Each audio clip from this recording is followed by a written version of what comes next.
नमस्कार, मैं डॉक्टर विकास Agarwal made life hospital से। आज हम बात करेंगे थायराइड से रिलेटेड प्रॉब्लम के बारे में, जो कि बहुत कॉमन है और बहुत ही अनडिटेक्टेड कई बार बहुत लंबे समय तक रहता है। थायराइड बेसिकली दो प्रकार का होता है, एक हाइपोथायराइडिज्म, दूसरा हाइपरथायराइडिज्म। हाइपोथायराइडिज्म मतलब आपके शरीर के अंदर में थायराइड हार्मोन कम मात्रा में बन रहा है, और दूसरा होता है आपके हाइपरथायराइडिज्म, जिसमें आपके शरीर के अंदर थायराइड हार्मोन की मात्रा बहुत ज़्यादा मात्रा में बन रही है। जब हाइपोथायराइडिज्म होता है जिसमें थायराइड हार्मोन कम बनता है, उसमें आपका जो रिपोर्ट है जिसमें TSH, आप लोग रेगुलर बेसिस पे रिपोर्ट्स में ध्यान देते होंगे, TSH का लेवल बढ़ जाता है। और अगर आपको हाइपरथायराइडिज्म है जिसमें थायराइड हार्मोन ज़्यादा मात्रा में बन रहा है, तो आपका TSH का लेवल बहुत ज़्यादा डाउन हो जाता है।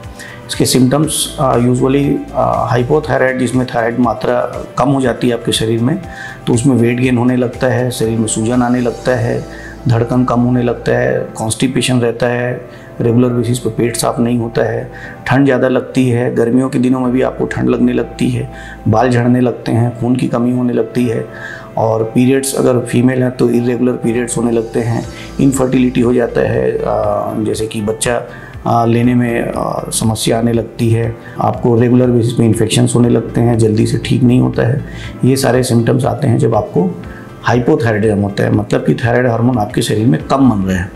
अगर आपको हाइपरथायराइडिज्म है जिसमें कि थायराइड आपको शरीर में एक्सेस मात्रा में बन रहा है, तब आपको दूसरे जिसके जस्ट अपोजिट सिम्टम्स आते हैं, जिसमें वेट लॉस होने लगता है, भूख ज़्यादा लगती है, खाना ज़्यादा खाएंगे लेकिन आपको वेट गेन ना हो करके वेट लॉस होगा, आपके हाथ पैर कांपने लगेंगे, कंपन्स होने लगेंगे, ट्रेमर्स आने लगता है, आँख आपकी साइज़ में बड़ी बड़ी हो जाती है, बाल इसमें भी झड़ने लगती हैं, स्किन ड्राई हो जाता है, और आपको ठंड लगने के बजाय गर्मी लगती है। इसमें हीट सेंसिटिविटी बहुत बढ़ जाती है, आपको ठंड के महीने में भी आपको गर्मी लगने लगेगी, पसीना आने लगेगा। ये सारे सिम्टम्स आपको आते हैं। इसके अलावा फीमेल में पीरियड्स इरेगुलर होना और इनफर्टिलिटी होना इसमें भी होता है।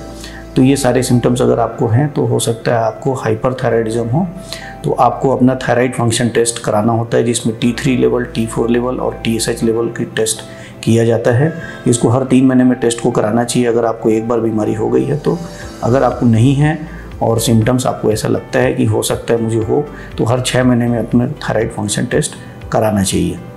थायराइड का जो ट्रीटमेंट होता है, बेसिकली हाइपोथायराइडिज्म में हम थायराइड हार्मोन के टैबलेट्स आपको प्रोवाइड करते हैं, और अगर हाइपरथायराइडिज्म है तो एंटी थायराइड हार्मोन आपको टैबलेट के फॉर्म में दिया जाता है। उसके अलावा खान पान में भी आपको ध्यान रखना होता है।